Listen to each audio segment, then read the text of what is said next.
So, good morning everyone. So, here I am today to show you the to determine the ship's information based on manual plotting and reader given information. So, our contact A, so first we need to get our contact A to plot the first information of our target, which is 043 degrees true. So, this is 043 degrees true. Then our distance of 11 miles. With the use of divider, we will, in order to get the 11 miles.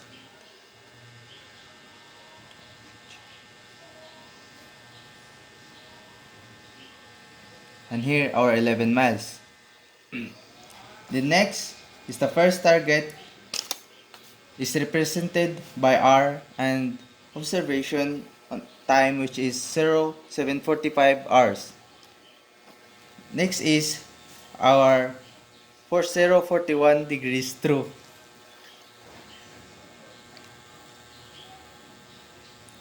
with a distance of 9 miles. Then use our divider.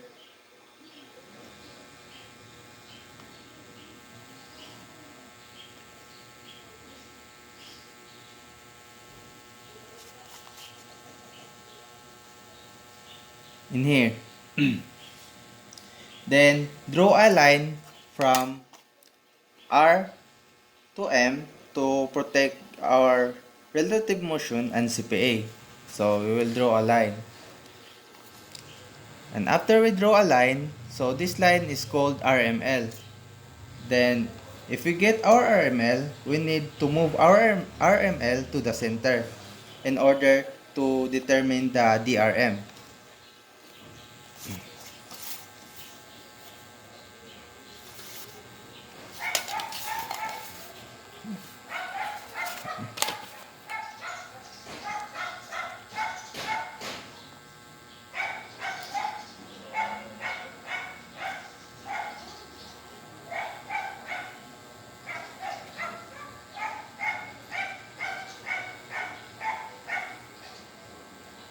So we get 233 degrees for our DRM.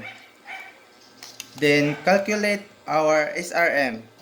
So before that, we need to get the distance from R to M in order to get our SRM. So we need to use the divider in order to determine the distance from R to M.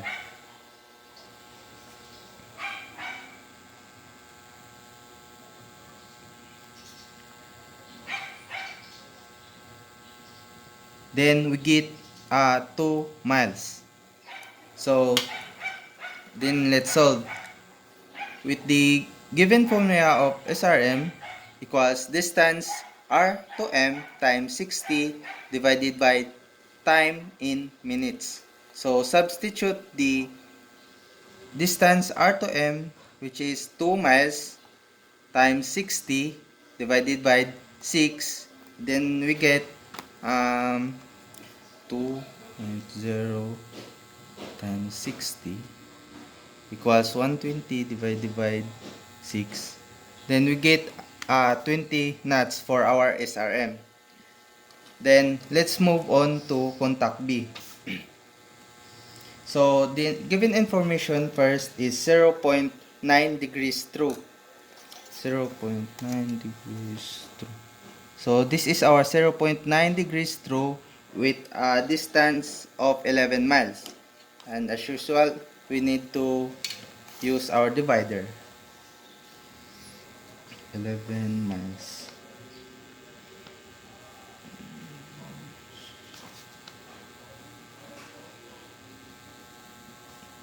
There. Then for the next is 0.07 degrees true with the distance of 9 miles. So first we need to get the 0.07 degrees true. 1, 2, 3. Here. Then 9 miles. Use the divider.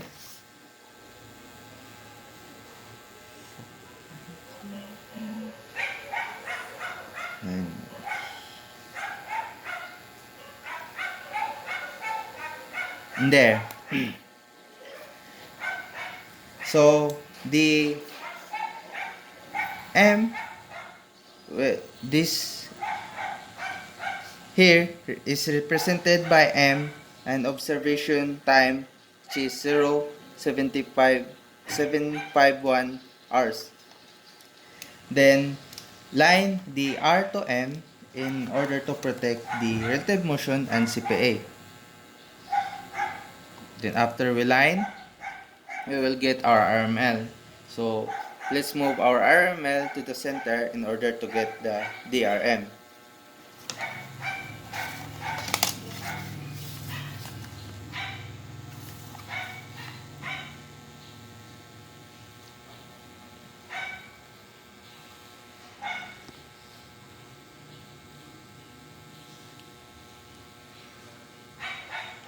There, our DRM is 198 degrees true. Then measure the distance of R to M in order for us to solve our SRM.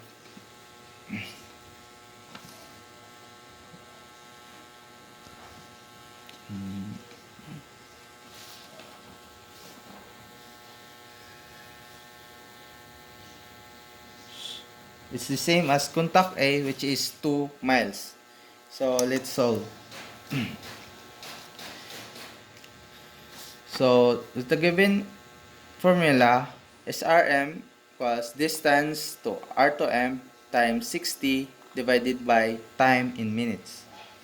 So substitute the 2 nautical miles from R to M times 60 divided by 6.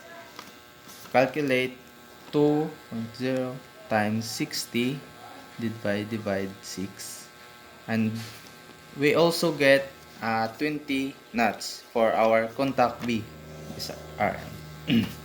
Then next is to determine our bearing CPA, distance CPA, and our time CPA. First, our RML is clockwise to the RM. So RML and DRM. So clockwise siya. Then if clockwise, we add 90 degrees in order to determine the TCPA. So our DRM is 230 degrees, 333 degrees to plus 90, and we will get 323 degrees. 323 degrees. Here, 323 degrees. Then determine the CPA. So we will measure our own ship position to CPA. And we will use our divider. On ship, then CPA. CPA.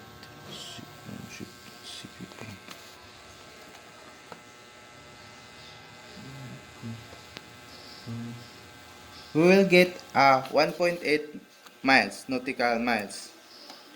Then, to determine the TCPA, we need to measure the distance of R to CPA. Then we will get R to CPA.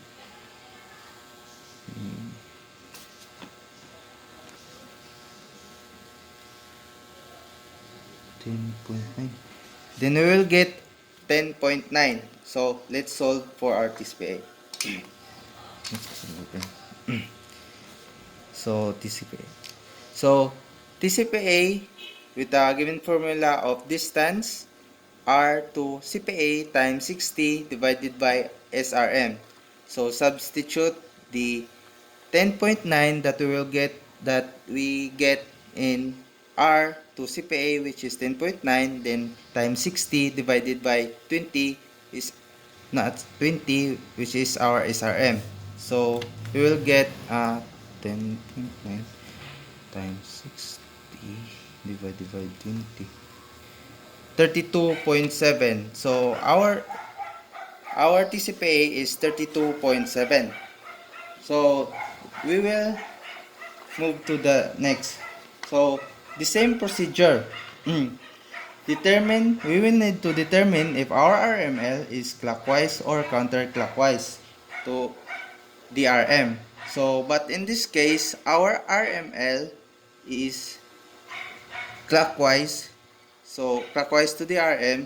So, we will need to add 90 degrees. So, 198 degrees plus 90, and we will get 288 degrees.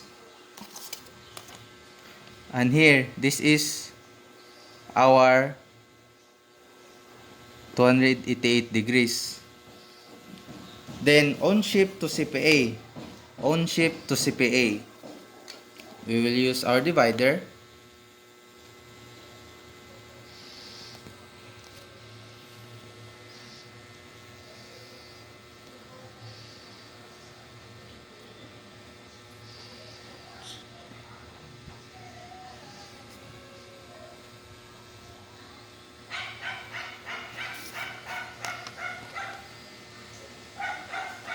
And we will get an 1.7 nautical miles.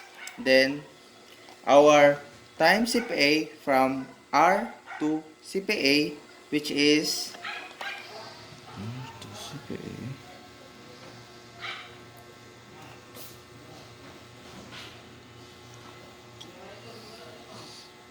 And it is the same, which is 10.9 nautical miles. So, let's solve.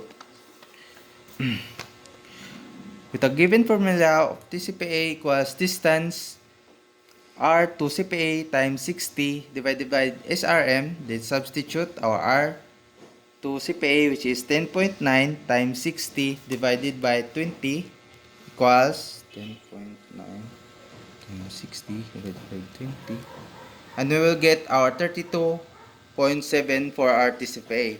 And thank you for listening. That's all. Thank you.